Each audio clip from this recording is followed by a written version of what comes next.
Bonjour et bienvenue sur Marqueur, votre podcast 100% marketing durable, car je suis convaincue que le marketing durable, c'est le marqueur de la bonne santé des entreprises. Le marketing, c'est le cœur de l'entreprise avec la proposition de valeur, des produits ou services. Et gérer des projets marketing avec le cœur nous emmène plus loin dans la formulation d'une offre qui fait sens aussi bien pour vos clients que pour vos collaborateurs. Je m'appelle Diane Cantan et après plus de 20 ans en marketing et communication digitale, j'ai décidé de partager ces convictions en réalisant des épisodes en solo ou avec des invités où j'aborde les différents sujets de marketing durable, communication responsable, numérique responsable et plus largement des enjeux liés à la RSE. Septembre est synonyme de course contre la montre pour la reprise des projets, des plannings d'animation, de communication multiples afin d'attirer les clients, de les fidéliser, de vendre toujours plus, etc., etc. Mais septembre est aussi synonyme de préparation de l'année suivante, les budgets ayant été soit validés durant l'été, soit qui vont être validés ces prochaines semaines, en tout cas avant octobre, novembre, décembre. Donc, comment faire du marketing durable si jamais on refait la même chose d'année en année, en espérant augmenter les chiffres de 10, 15, 20% pour l'an prochain ? La roue du hamster est lancée. Comment s'en sortir et être capable de faire un pas de côté pour construire son autre chemin ? Peut-être un chemin moins linéaire, mais tout autant circulaire. Cela nécessite de se remettre en question, de tout poser sur la table, de faire une pause dans le rythme infernal du quotidien, des réunions qui s'enchaînent, des campagnes à créer, faire vivre et suivre les résultats. Quels sont les conseils donnés par mes invités sur cette capacité à changer, à se remettre en cause ? Car oui, le changement fait peur, mais en même temps, si nous ne le faisons pas maintenant, qui va le faire à notre place ? Si ce n'est pas la direction qui insuffle le mouvement, il doit venir de chaque département marketing et communication, de chacun de nous. Alors pour aider vos réflexions de la rentrée, je vous partage une de mes lectures estivales, la RSE impactée par la souveraineté économique, enjeux et perspectives, coécrit par Philippe Jourdan avec Jean-Claude Passito. Et Philippe Jourdan est diplômé d'HEC, d'IHDN et professeur des universités. Il enseigne à l'IAE Paris-Est. C'est un expert reconnu des stratégies de marque et d'entreprise. Il est l'auteur de plusieurs ouvrages et il a publié de nombreux articles sur les leviers de croissance, les stratégies de marque. Et ses recherches actuelles se concentrent sur les politiques RSE des acteurs privés et publics. Donc enchanté, merci Philippe. Oui, bonjour, enchanté également. Alors quelle a été la genèse de cet ouvrage ? Alors comme souvent quand on écrit un essai, c'est la conjonction de plusieurs facteurs. J'allais dire d'abord celle d'une rencontre, même si j'ai l'habitude de publier avec Jean-Claude Passito depuis plusieurs années. C'est aussi, j'allais dire, la rencontre autour d'idées partagées qui soudain parfois donne la genèse d'un ouvrage. Au-delà, l'actualité. Je pense que la période du confinement, les bouleversements auxquels on assiste aujourd'hui, la reconfiguration géopolitique et géostratégique du monde pose l'enjeu de souveraineté au premier plan, à la fois aux acteurs privés, les entreprises, mais aussi aux acteurs publics. Et puis enfin, il nous semble que la RSE est à un tournant. C'est-à-dire que aujourd'hui, on assiste à un questionnement, un double questionnement. D'abord, celui des entreprises par rapport au lien qu'on peut établir entre engagement RSE et performance financière et économique. Et puis, un questionnement aussi des consommateurs qui finalement challenge un peu les entreprises en disant est-ce que les engagements de nature sociétaux ou environnementaux ne sont que des axes de communication ou est-ce qu'ils reflètent des actions réelles de l'entreprise et si oui, au service d'une stratégie globale. On est toujours dans l'esprit, est-ce qu'on fait du greenwashing juste pour cocher des cases dans un appel d'offres RSE, par exemple, et de se dire on rédige des procédures, des process qu'on envoie potentiellement aux collaborateurs et qui lisent peut-être ou pas, ou est-ce qu'on est sur une profonde reconversion de l'entreprise ou du business de l'entreprise ou du business business model de l'offre, ce que je recommande vivement, évidemment. Voilà, tout à fait. Est-ce qu'on est dans la compliance? Alors là-dessus, on voit que la prolifération des normes, des réglementations, des obligations, on est en pleine année de mise en œuvre de la CSRD, par exemple. Est-ce que on est sur cette couche-là, ou est-ce qu'on est sur quelque chose qui traduit effectivement un changement de business model, un engagement beaucoup plus volontaire, beaucoup plus profond et beaucoup plus durable? Et il nous a semblé qu'en réalité, la réponse, elle dépend d'un facteur, c'est celui de la souveraineté. Pourquoi? Parce que quand on reprend l'acronyme RSE, le mot essentiel pour nous aujourd'hui, c'est le mot de responsabilité. Comment peut-on être responsable sans être souverain? C'est-à-dire sans avoir l'indépendance à la fois des décisions que l'on prend, des intérêts que l'on défend et des moyens et des ressources que l'on entend mettre en œuvre pour, adopter des engagements qui, pour certains, sont forts, urgents et coûteux. Et donc, on s'est posé cette question. Donc, vous voyez, il y a vraiment la conjonction d'une réflexion académique, d'une actualité brûlante et du sentiment que la RSE aujourd'hui est à un tournant et que la souveraineté, ce qu'on appelle nous la souveraineté, c'est-à-dire finalement non pas l'autarcie, non pas la volonté de tout faire par soi-même, mais la volonté de s'inscrire dans des relations d'interdépendance équilibrées qui préservent les marges de manœuvre, les ressources et j'allais dire la liberté de l'entreprise de définir elle-même sa place et son projet dans un ensemble plus vaste, la RSE et la durabilité. Eh bien, il nous a semblé important de prendre la parole sur ce débat qui finalement, ce lien entre souveraineté et RSE, ce lien n'était pas fait aujourd'hui. Alors, il n'est pas intuitif. On comprend bien, quand on a commencé à réfléchir sur le sujet, on comprend bien que cette notion de souveraineté, elle est souvent associée à une perception d'égoïsmes nationaux, d'intérêts privés, de politique de rigueur, de repli sur soi. Et on a voulu montrer que finalement, la souveraineté, ça pouvait être exactement l'inverse. Pourquoi? Parce que il nous semble difficile de prétendre adopter une attitude responsable vis-à-vis de l'environnement ou de nos concitoyens si les dépendances politiques ou économiques nous interdisent précisément d'exercer ces responsabilités. Au fond, la vraie question, c'est celle des finalités. On n'est pas souverain pour être souverain. On est souverain au service d'une finalité. Et la finalité,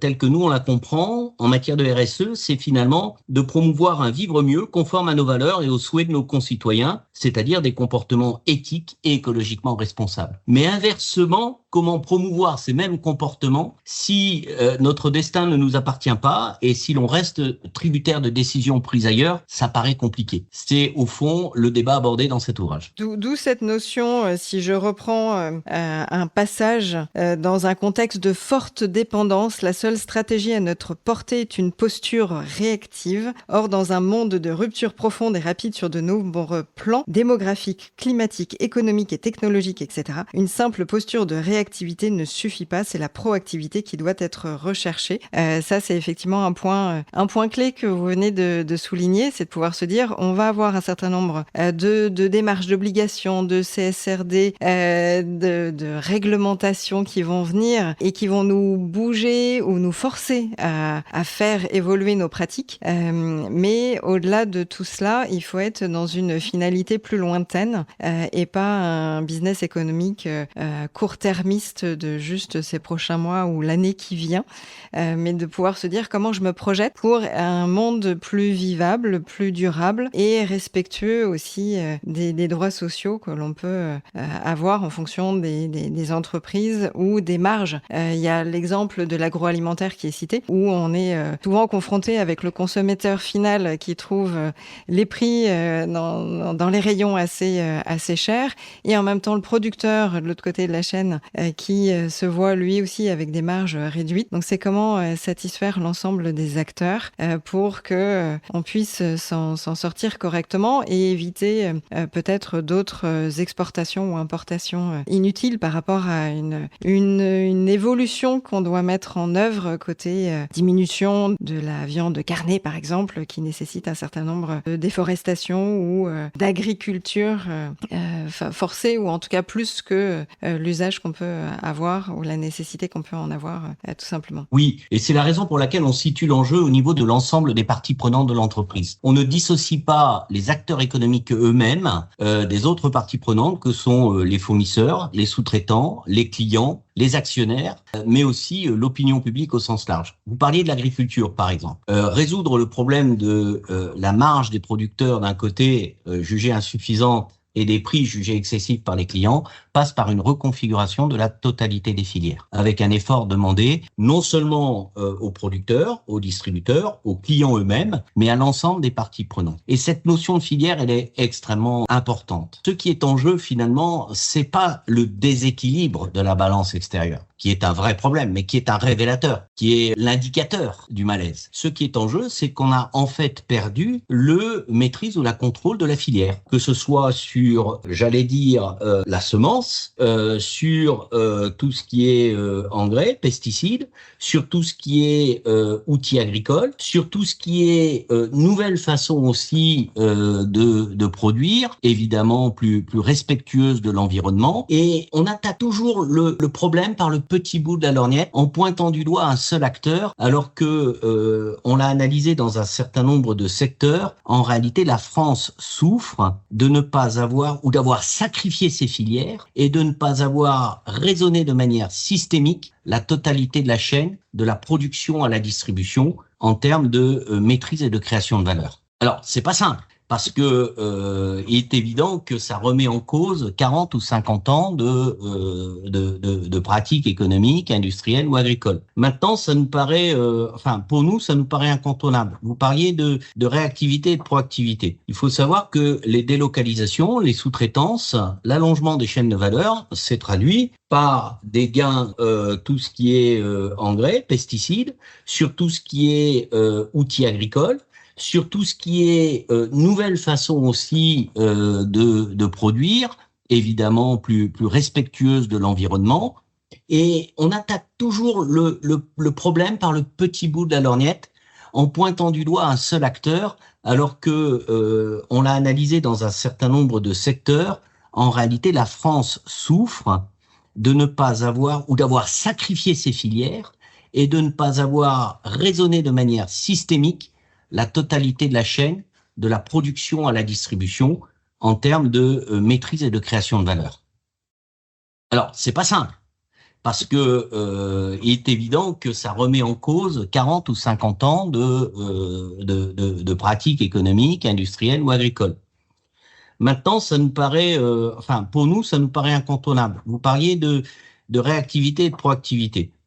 Il faut savoir que les délocalisations, les sous-traitances, l'allongement des chaînes de valeur s'est traduit par des gains de compétitivité, de marge et de rentabilité pour les entreprises. C'est indiscutable. Le coût, ce sont des externalités négatives qui bien souvent ont été reportées sur des pays tiers. En gros, les conditions de travail, les conditions de production, les impacts environnementaux qui sont devenus insupportables dans nos pays, je les ai simplement reportés sur d'autres pays, ailleurs. Et ça, on le voit sur tout le côté technologie et numérique. Absolument. On le voit les sur le impacts côté sont ailleurs que chez numérique. On le voit dans l'industrie textile. On le voit dans un certain nombre d'industries polluantes. Et ce schéma fonctionnait très bien dès lors, d'ailleurs, que le transport était très peu cher. Or, aujourd'hui, ces schémas-là nous semblent, j'allais dire, remis en cause ou facteurs de risque pour les entreprises à 3 niveaux. La première, il y a une remise en cause éthique et morale de ces pratiques. Voilà.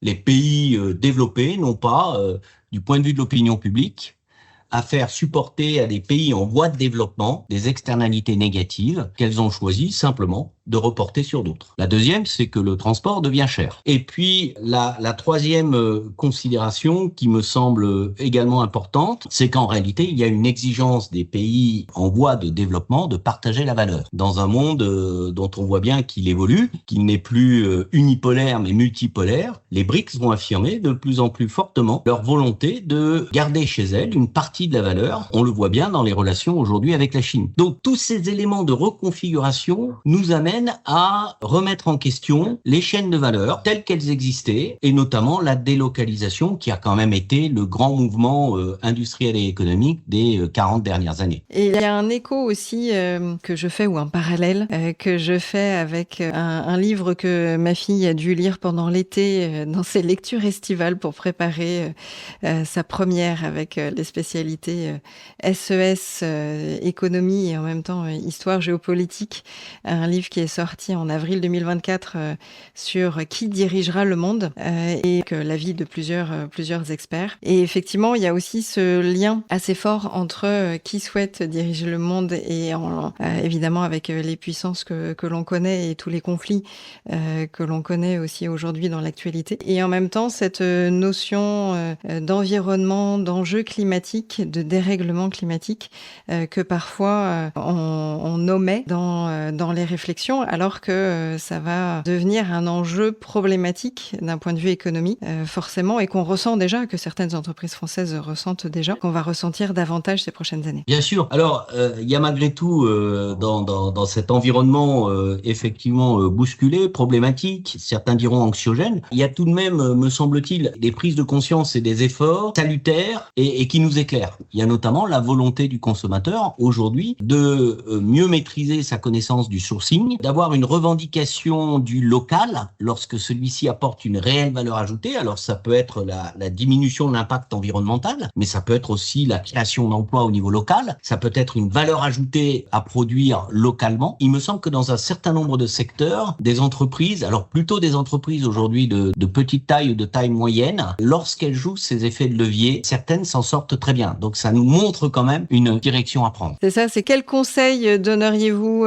aux auditeurs qui nous écoutent ou aux dirigeants de petites structures ou de taille moyenne afin d'agir et de pouvoir se dire qu'est-ce que je peux faire, sachant que changer tous les acteurs de ma filière, c'est peut-être trop gros pour moi dans les parties prenantes. Oui, je vais prendre un certain nombre d'exemples que je partageais d'ailleurs encore ce matin avec quelqu'un avec qui j'ai beaucoup de plaisir à travailler, qui est un expert en matière de branding, qui est Georges Lévy. On voit, et d'ailleurs c'est quelque chose sur lequel on prendra la parole dans les mois qui viennent, on voit un rééquilibrage entre l'attente de bio et l'attente de produits locaux. Je m'explique. Aujourd'hui, vous êtes dans la filière agricole, vous produisez bio, mais vous pouvez produire de la cerise bio au Chili et la faire venir hors saison en France. Vous consommerez du bio, mais vous consommerez du bio avec un impact environnemental certain. Eh bien aujourd'hui, on voit que le consommateur est plus attentif à une consommation locale et une consommation, j'allais dire, en phase avec la saison. Parfois, le local, on a un certain nombre d'exemples en tête. La considération de l'origine locale, lorsqu'elle apporte une vraie valeur ajoutée, elle peut être en diminution d'une externalité négative, comme on l'a évoqué avant, mais lorsqu'elle apporte en plus une valeur ajoutée certaine, eh bien, finit par l'emporter en termes de considération, y compris sur considération de bio, d'organique, etc.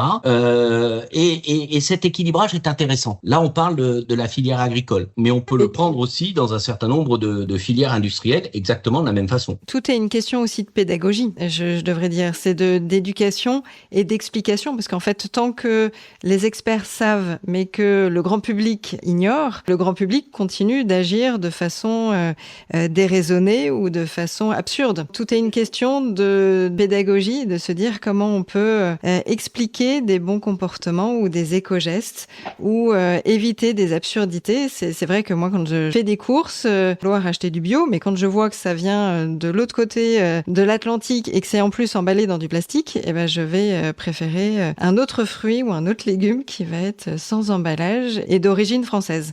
Et je le vois si je prends l'exemple sur l'appli du Drive que je fais, eh bien, récemment, ils ont rajouté l'origine des produits et donc à choisir plusieurs fruits ou légumes sur le même fruit ou le même légume, sur plusieurs choix, je vais avoir cette liberté en tant que consommateur de choisir en fonction de l'origine du produit. Et d'arbitrer en connaissance de cause. Alors, encore une fois, il ne s'agit pas d'un repli sur soi.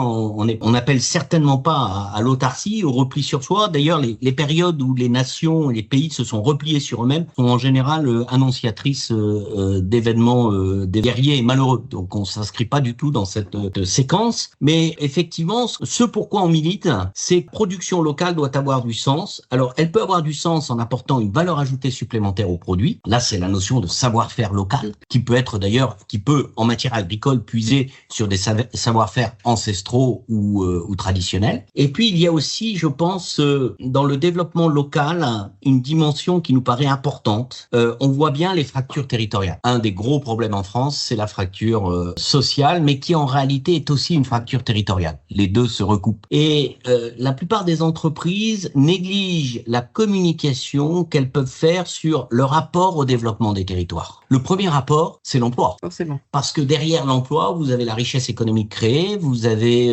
l'implantation de familles, vous avez l'implantation de structures publiques, d'écoles, de centres sportifs, etc., etc. Et on a un peu le sentiment que les entreprises ont négligé cette dimension de leur apport au développement des territoires.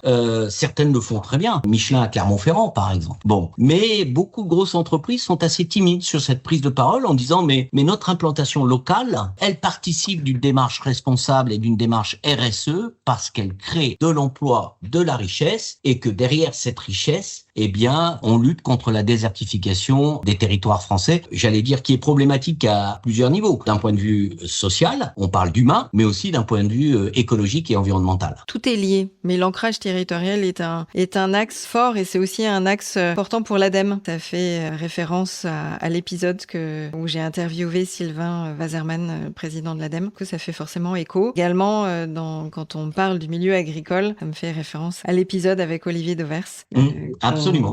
Alors, le problème n'est pas simple, parce que et effectivement, on se dit, la solution est toute trouvée. Parlons de relocalisation. Mais le problème n'est pas simple, parce que délocaliser est beaucoup plus facile que de relocaliser. Et puis, la délocalisation des 40 dernières années ne se traduira pas par une relocalisation massive en un temps très court dans les années qui viennent. C'est beaucoup plus compliqué que ça. Je pense que par contre, une des vraies difficultés en France, c'est effectivement cette espèce de découpage ou de millefeuille, souvent administratif, qui fait que lorsqu'une entreprise, et effectivement, j'ai en tête quelques exemples concrets, souhaite relocaliser tout ou partie de sa production, elle doit s'adresser à des administrations. Alors, ça va être la commune, ça va être le département, la région, l'État, les agences qui ont été créées, etc.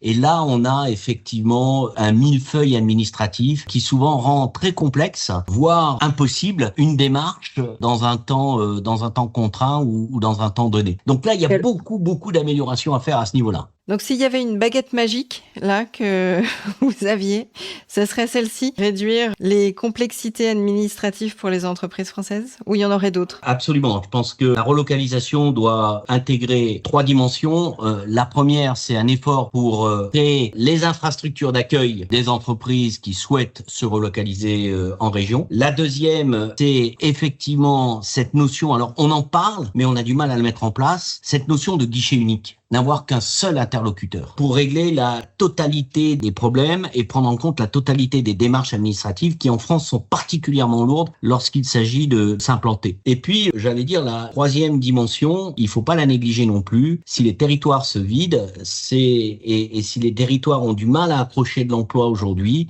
c'est qu'il n'y a pas forcément adéquation entre compétences, formation et besoins des entreprises. Donc là, il y a une véritable réflexion à engager pour avoir en dehors des grandes métropoles les savoir-faire, pas uniquement intellectuels, et également manuels, les savoir-faire dont nous disposions en région. Nous avions, vous en souvenez peut-être, vous êtes plus jeune que moi, mais moi j'ai appris la France industrielle avec de vrais savoir-faire régionaux qui étaient liés à la proximité de la matière première, mais aussi au développement d'un savoir-faire spécifique. Dans certaines régions françaises, on dominait l'extraction minière, l'industrialisation, la plasturgie, etc., etc., la chimie, on avait le fameux couloir rhodanien, etc.